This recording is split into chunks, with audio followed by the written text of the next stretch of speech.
umroh. Artinya sekali pergi dari Kanada hanya sekali umrohnya. Ya, gak ada lebih. Ada ulama yang mengatakan bahwa dalam sehari cuma sekali kita ambil umroh di Taim misalkan. Ada yang mengatakan bahwa berapa yang sanggup maka lakukanlah. Karena dia amalan sunnah. Persis seperti sholat sunnah. Maka ada ulama yang lebih mengambil pendapat yang ini, khususnya mereka yang sulit pergi ke sana. Beda dengan orang Arab Saudi gitu ya, yang tinggal di situ ya. Sedangkan kita mungkin seumur hidup cuma sekali sanggup pergi gitu ya. Maka laksanakan umrah semampu kita di sana. Seperti kita menggunakan sholat sunnah ya, laksanakan, tidak ada masalah ya. Kalau dari mazhab Syafi'i itu yang berpegang ke pendapat ya, boleh beberapa kali. Boleh beberapa kali. Ya paling kurang ya sekali dalam sehari. Gitu. Insyaallah. Ada yang sudah umrah di sini? Ya, benar-benar dosa saya nanggung apa bagaimana itu? Berat juga, berat pertanyaan ini. Oh benar. Boleh dong, ada anaknya di sini. Iya. Harusnya ikut ya. Iya. Makanya direkam dikasih tahu nih. Ya rekam ya. Nanti nggak ada lagi ustaz datang ke sini, makanya rekam. Jadi bagaimana tentang masalah dosa orang tua dalam masalah sholat anak? Kita harus menguraikan dulu nih gimana kewajiban orang tua masalah sholat anak dulu, supaya nanti bisa dinilai di mana ininya. Nabi nyuruh orang tua dalam masalah sholat, muru auladakum bis sholati wa abna'u sab'in. Suruh anakmu untuk sholat pada saat umurnya sab'in, umurnya 7 tahun. 7 tahun suruh anakmu untuk sholat. Wadribuhum 'alaiha wa hum abna'u 'ashr. Dan pukul dia pada saat umurnya 10 tahun untuk melaksanakan sholat. Itu dalam hadis Nabi ya. Nah, sekarang pertanyaan kita nih. Umur 7 tahun disuruh sholat Ustaz? Iya. Jadi kalau masih 5 tahun? diajarkan. Ngapain? Diajarkan, dicontohkan. Iya, dicontohkan. Dari umur 0 sampai 6 tahun, ya, itu adalah showing. Kita show dulu. Kasih tahu sama dia, kasih nampakkan sama dia, show terus. Dia lihat ayahnya sholat, ibunya sholat, ya. Kemudian dia ikut sholat, kadang-kadang cuma 1 rakaat, habis itu lari, ya. Terserah tuh, biarin aja. Ya, pura-pura pakai mukena salah-salah gitu, main-main pakai mukena di belakang kita, di samping kita, udah, gak apa-apa tuh. Kita show terus dari 0 sampai 6 tahun. Ketika dia umur 7 tahun, kita ajak dia, nak sholat yuk sama ayah, sholat yuk sama ibu, kita ajak. Kadang dia ikut, kadang enggak. Begitu juga dia pulang sekolah, kita bilang, nak udah sholat belum?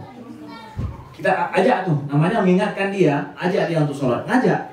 Kita disuruh ngajak gitu, jangan berhenti mengajak. Tapi kan dia belum wajib Ustaz. Iya, dia belum wajib sholat umur 7 tahun, 8 tahun, 9 tahun, 10 tahun dia belum wajib untuk sholat kan. Yang wajib apa? Nyuruh, bukan melakukan yang wajib. Dia belum wajib melakukannya. Yang wajib apa juga? Menyuruh dia. Dia bilang, Mam, I don't know how to perform sholat. Kamu kan dari umur 0 sampai 6 tahun udah kamu lihat.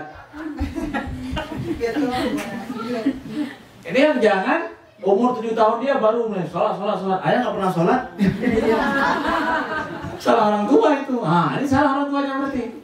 Nah, ketahuan kan? Ya. Ketahuan kan? Ingat dulu. Iya, makanya saya kasih tahu nih gimana nih aturan dari awal gitu. 0 sampai 6 show terus. Ketika kita suruh anak nggak tanya how, why, nggak tanya why lagi dia. Kenapa? Jadi udah lihat ayahnya begitu tiap saat. Kita bilang, ayo nak sholat. Dah tahu dia, paham dia. Ya, tahu dia. 7, 8, terus kita suruh, kita ingatkan gitu. Kadang dia ingat sholat, kadang enggak gitu. Gak ada masalah. Jangan nampak dia dipaksa. Kalau anak dari sejak kecil nampak dipaksa, apalagi awas ya, dia akan menunggu waktu di mana nggak bersama orang tuanya supaya feel free gitu daripada sholat. Ya, kalau anak merasa dipaksa oleh orang tuanya pada saat belum wajib sholat, dipaksa untuk sholat, dia akan nantikan kapan orang tuanya nggak bersama dengannya untuk pas nggak ada sholat. Karena bebas dia. Jangan, anak nggak boleh merasa dipaksa begitu. Makanya Nabi katakan suruh, ajak. Suruh itu ajak maksudnya. Ngajak terus. 2 kali kita ngajak, sekali dia ikut, oke. Ya, sehari kita ngajak, 2 hari kita ajak, sehari dia mau, oke. Dengan apa? Terpaksa. Pada saat umurnya 10 tahun, lain lagi, naik tingkatan. Itu sudah nggak boleh kita izinkan dia tinggalkan. Ini kan sebelumnya madra dia tinggalkan. Kan maghrib dia terlambat atau asar dia pulang terus tidur nggak mau sholat, kita ingatkan lewat gitu, ya udah, tapi jangan lewat besok ya. Saya bilang gitu ya. Umur 10 tahun itu nggak boleh lewat lagi.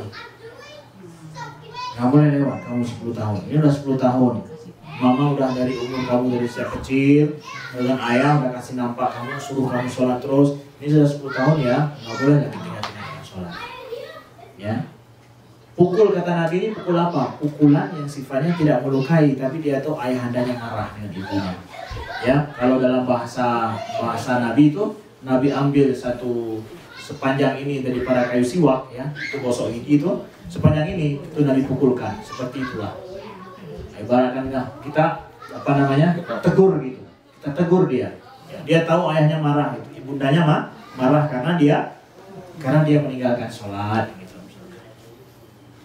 Itu umur 10 tahun. Sejak umur 10 tahun. Kenapa demikian? Karena dia akan balik nih sebentar lagi. Yang perempuan mungkin sudah datang bulan, yang laki-laki sudah mimpi. Pada saat itu maka dia nggak boleh sama sekali meninggalkan sholat lagi kewajibannya. Tapi kalau umur 10 tahun juga dia masih belum tahu sholat, siapa yang kita pukul? Orang tua.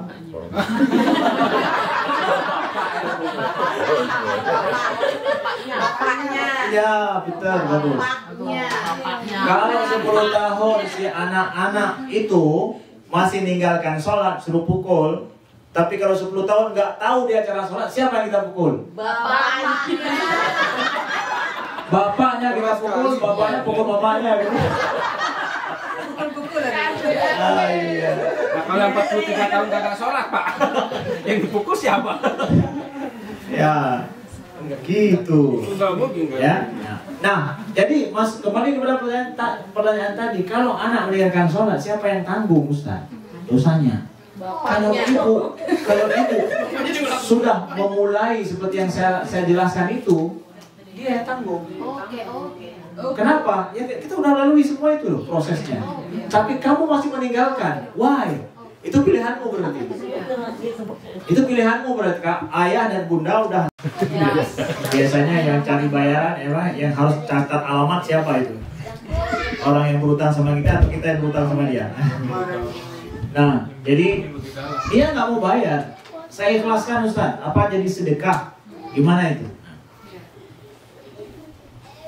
Nabi dalam sebuah hadis beliau sampaikan begini, man yassara ala mu'sirin yassarahullahu fid dunya wal akhirah. Dalam ayat juga Allah sebutkan, wa in kana dzu usratin fanadhiratun ila maisarah. Apabila seseorang dalam kesulitan membayar hutang, fanadhiratun ila maisarah, maka berilah tangguh sampai dia mendapatkan kemudahan. Jadi hutang di dalam Islam, ya hutang ya. Ada di antara ada berhutang, kita berhutang karena kita harus memenuhi kebutuhan hajat asasi kita. Hal-hal yang memang tidak boleh tidak, kita harus kejepit betul. Nggak ada cara lain, kita harus berhutang. Hutang bukan untuk investasi. Hutang bukan untuk memperkaya diri. Hutang bukan untuk kita sesuatu yang sifatnya bersenang, konsumtif lebih daripada yang dibutuhkan, enggak. Atau memperturutkan model bahkan, atau gaya hidup, enggak. Enggak boleh hutang untuk itu. Tapi hutang adalah untuk, jadi seorang yang datang kepada saya untuk berhutang, artinya bahwa dia udah kejepit, atau harus kemana. Jadi saya yang berhutang, memberikan hutang pada dia, saya sedang bersedekah. Pada saat saya berikan hutang itu, selama hutang saya sama dia, selama itu saya sedang bersedekah sama dia. Jadi sebulan, 2 bulan, 3 bulan, setahun mungkin, ya, saya sedang bersedekah pada dia setiap hari selama setahun. Terus bersedekah dengan uang yang masih belum dia bayar itu. Karena memang dia sedang membutuhkan. Bukan untuk cari laba, cari untung. Tapi Ustaz, dia mau buka kedai satu lagi, ini katanya udah maju nih. Buka toko satu lagi. Dia minta utang, habis itu nanti apa namanya? Dia minta laba. Dia ada laba, kita nggak ada apa-apa. Saya minta juga sedikit laba daripada dia. Orang yang mencari laba dari hutang yang dia berikan, itulah riba. Tapi saya Ustaz mau juga dapat untung daripada. Kalau begitu jangan pakai hutang. Akad utang tapi apa? Kongsi kita bagi hasil nanti. Maka saya ini udah tanamkan saham saya atau modal saya ini ada 10%. Maka nanti saya mau ya dari untungan kita 10% nggak boleh nggak? Ayo gimana? Ya. Kan ngasih uang juga, tapi akadnya bukan akad utang, nggak boleh ngutang. Tapi kalau saya mau ngutangkan juga sama adik saya, misalnya dia perlu modal, berarti hutang dengan cara ya nggak ada minta apa-apa. Berarti itu sedekah kita loh sama dia, kebaikan kita kepada dia. Oke. Tapi kemudian Ustaz, udah sampai waktunya dia nggak bayar, gimana? Dan nampaknya emang entah nggak mau bayar atau nggak sanggup bayar. Allahu a'lam, orangnya pun udah nggak ketahuan di mana, udah pulang ke Indonesia. Gitu. Ya, gimana Ustaz? Saya ikhlas kan? Mau dikelasin gimana sih? Kini kelasnya sulit ya, kenapa $10.000? $1.000 juga sulit dikelasin ya. Gimana nih Ustaz ya? Nah, apakah kalau saya ikhlaskan saya akan dapat pahala? Maka kata Nabi, man yassara ala mu'sirin yassarahullahu fid dunya wal akhirah. Orang yang memudahkan orang lain, kalau kita tahu dia berutang memang kesulitan dulu, ya kita mudahkan kepada dia, maka Allah akan mudahkan kehidupan kita di dunia dan di akhirat. Dan itu bisa nanti, kalau memang betul ya, dia berutang karena kesusahan dia, itu nanti kalau dia belum bayar hutang itu dan kita ikhlaskan misalkan hutang itu, artinya kita ridhokan lah, terserah dia. Kalau nggak bayar saya sudah nggak akan nuntut lagi gitu. Kalau dia bayar saya ambil, nggak dia bayar ya sudah. Hari kiamat nggak saya tuntut lagi kok. Bisa jadi sedekah nggak? Kenapa tidak? Dari awal sudah jadi sedekah kita. Selama belum dibayar berarti terus sedekah itu sampai hari kiamat. Dianya gitu ya. Kalau seandainya dia belum tahu kita mengikhlaskan itu dan dia nggak meminta keikhlasan kita, maafkan dia, jangan maafkan saya nggak sempat lagi bayar hutang. Ya. Tapi saya ngomongnya, kamu tetap berhutang, tapi akan lunas kalau kamu meninggal. Itu gimana Ustaz? Maksudnya itu bukan saya ingin dia itu tanggung jawab kayak gitu. Betul, baik, bagus, boleh. Kita minta kamu harus bayar hutangmu. Iya. Tapi kalau kamu meninggal nggak sanggup juga, baru saya maafkan. Nah, berarti dia tahu dimaafkan ketika meninggal. Maka selama ini dia harus bayar hutang. Ya, kayak bank-bank itu kan, hutang sama bank kan gitu. Ya, kalau udah nggak sanggup bayar, cepat-cepat meninggal. Ya karena Biar lunas. lunas ya. Kalau bank gitu ya. Di negara kita ya, gitu ya. Di sini juga begitu. Ya, Oh sama ya. Nah, jadi boleh. Jadi selama saya belum tuntut sama dia, ya, artinya bahwa saya berikan tempo sampai masa yang lama, udah saya bersedekah terus itu. Ya, bersedekah terus. Tapi dia harus bayar. Kita harus tuntut untuk bayar. Saya tuh jawab, boleh nggak Ustaz? Boleh. Karena itu uang kita, berhak kita untuk menghitungkan. Tapi ingat, kita juga telah membantu dia. Dan selama kita membantu dia, pahala itu ada. Bagi kita mengalir terus. Setiap hari kita masih bersedekah karena uang kita masih belum kembali bersama dengannya. Bagi yang berutang gimana Ustaz? Ya? Orang yang berutang itu apa dia jadinya? Jadi kan yang ngasih utang. Ya baik. Sekarang yang berhutang. Nabi katakan begini, matulul ladzina zulmun. Orang yang matulul ladzina ya, orang yang mampu membayar hutang tapi dia menunda-nunda untuk membayar, zulmun, dia sedang berbuat kezaliman. Untuk dirinya ya, dirinya sendiri lagi. Untuk saudaranya. Dia mampu bayar hutang, tapi dia belum bayar. Dia sedang menzalimi, itu dosanya menzalimi saudaranya. Kenapa? Kamu sudah mampu, kenapa nggak bayar? Dia sedang menzalimi saudaranya. Dia dianggap menzalimi saudara loh. Karena apa? Ini uang dia saya tahan. Mesti sudah tempo kan? Yang padahal kalau seandainya dikembalikan uang itu kepada orang itu, dia bisa buat yang lain. Dia pakai untuk anaknya, pakai untuk ini kan. Tapi ditahan sehingga dia nggak bisa memanfaatkan hartanya. Harta milik saya, tapi kalau saya nggak bisa memanfaatkan, gara-gara kamu, siapa yang zalim? Dia zalimi kita kan. Nah, maka kata Nabi, orang yang mampu bayar hutang, tapi dia nahan nggak bayar, zulmun, sama dengan berbuat zalim, itu dosanya. Sedangkan kita sama dia terus dipakai uang kita nggak dibayar, pahala sedekah. Gitu. Jadi hati-hati. Memang betul masalah utang ini bahaya sekali. Ya. Uang semua nih. Secara uang semua. Bicara uang semua ya. Tapi masalah hutang pula nih. Nah, hutang itu Bapak Ibu sekalian, kalau seandainya nggak dimaafkan oleh yang punya sampai kita mati nggak dimaafkan, ya, maka itu akan menjadikan pahala kebaikan kita tertunda nggak sampai sama kita. Di dalam Islam, yughfar lisyahidi kulla syai'in illa dain. Orang yang mati syahid itu semua diampuni dosa-dosa orang mati syahid itu. Perang pergi lawan Israel misalkan, ya, dari Gaza gitu. Misalkan, atau saudara kita dulu berperang lawan Belanda syahid gitu misalkan, itu diampuni semua dosa loh orang mati syahid. Tetapi kalau dia punya hutang, enggak, hutang itu enggak terampuni. Walaupun mati syahid enggak terampuni hutang. Kalau yang punya hutang itu enggak mau maaf, enggak seperti ibu kita yang baik hati itu memaafkan kalau mati. Makanya kenapa di dalam orang mati dalam Islam, kalau ada hutang dulu kan, ahli waris mana nih? Harta warisan hutang dulu lunasin sebelum dikuburkan, lunasin terus. Kenapa? Supaya pahala kebaikannya sampai pada dia dalam kubur. Kalau enggak dimaafkan, itu tertunda loh. Walaupun banyak sholat, banyak puasa, mati syahid sekalipun tertunda juga.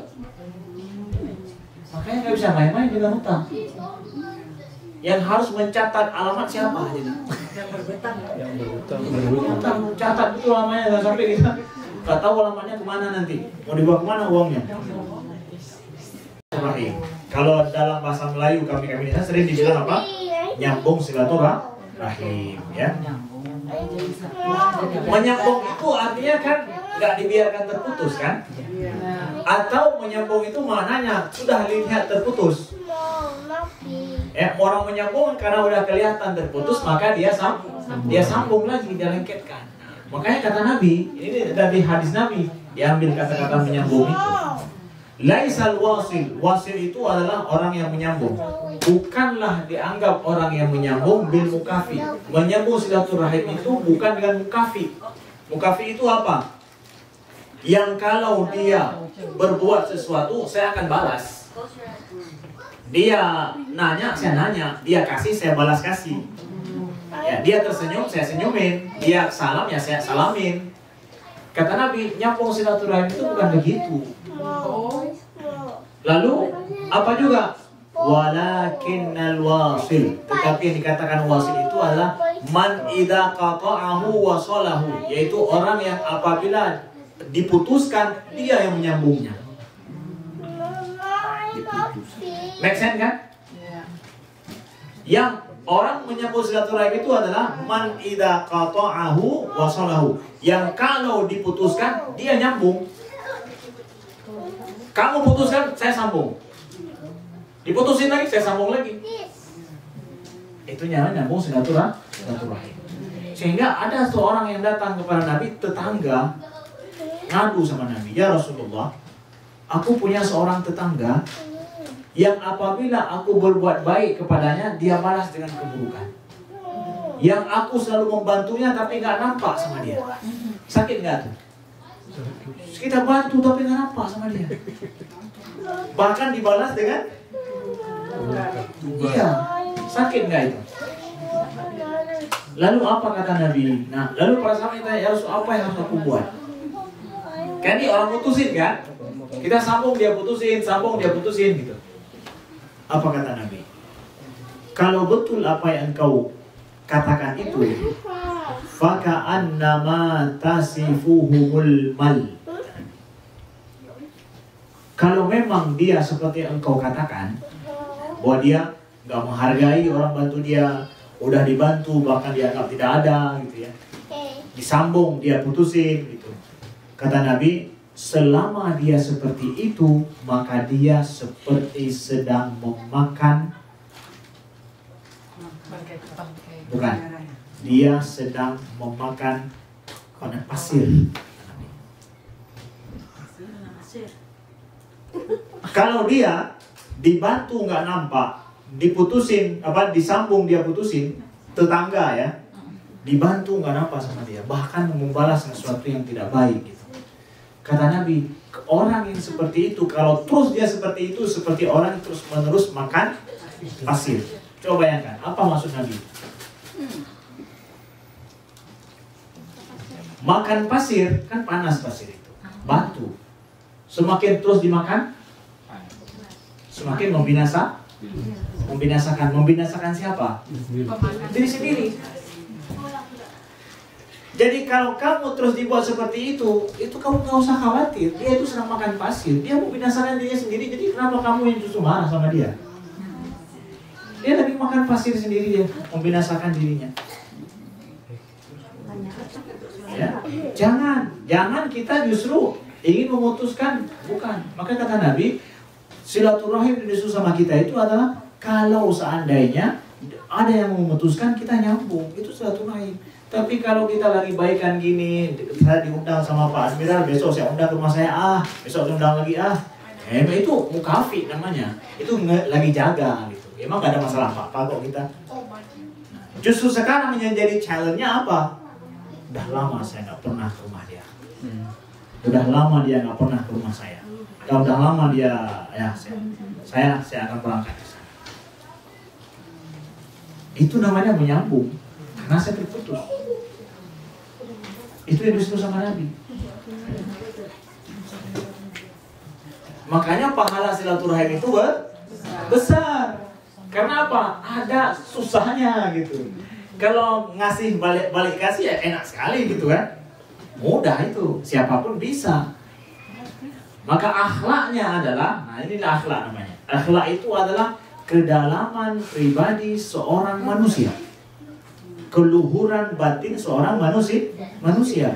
Kita nggak bisa mengukur luhurnya seseorang kalau hanya sekedar balas-balasan gitu. Balas-balasan. Tapi keluhurannya pada saat diputusin, kita sanggup untuk menyambung. Oh dia nggak menghargai Ustaz, dia nggak menghargai ini itu. Masa saya nggak akan rugi. Yang penting jangan saya yang putusin. Kalau kamu putusin terserah kamu. Saya nggak akan putusin. Komunikasi kita jalan. Dia perlu bantu sewajarnya selaku seorang manusia. Jangankan saudara kita, manusia lain pun kita kasih gitu. Sewajarnya kasih.